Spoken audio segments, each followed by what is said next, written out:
आम्ही राज्यातील शेतकऱ्यांसाठी कर्जमाफी योजना राबविण्याचे आश्वासन दिले होते। त्याकरिता समिती गठीत केली आहे।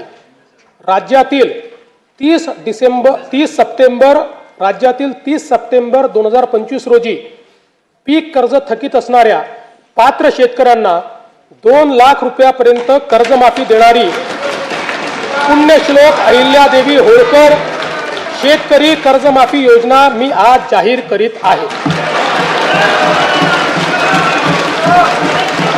नानाभाऊ, राज्यातील नानाभाऊ ऐकायचं एक मिनिट। राज्यातील 30 सप्टेंबर 2025 रोजी पीक कर्ज थकीत असणाऱ्या पात्र शेतकऱ्यांना 2 लाख रुपयापर्यंत कर्जमाफी देणारी पुण्यश्लोक अहिल्यादेवी होळकर शेतकरी कर्जमाफी योजना मी आज जाहीर करत आहे।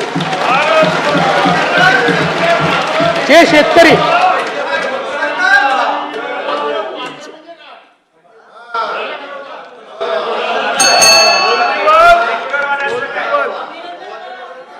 तुम्ही पण जाहीर केले तर पात्रच म्हटलं होतं, पात्रच म्हणावं लागतं, अपात्राला देता येत नाही।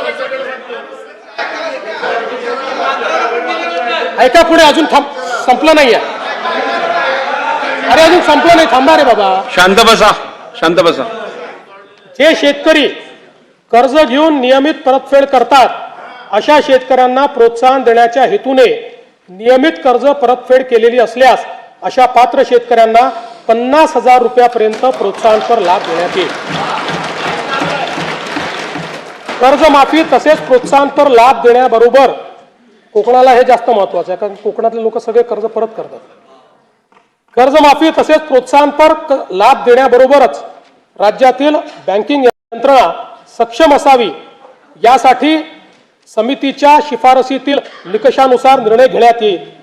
शेतकरी वारंवार कर्जबाजारी न होता त्याला कायमस्वरूपी कर्जमुक्त करण्याचा शासनाचा संकल्प असून याबाबत समितीच्या शिफारसी अनुसार दीर्घकालीन उपाययोजना करण्यात येत आहेत। अनुसूचित जाती घटकांच्या सर्वांगीण विकासासाठी राजश्री विद्यार्थी वसतिगृहे, भारतरत्न डॉक्टर बाबासाहेब आंबेडकर कृषी स्वावलंबन योजना, लोक साहित्यरत्न लोकशाहीर अण्णाभाऊ साठे नागरी वस्ती सुधार योजना इत्यादी योजना राबविण्यात येत आहेत।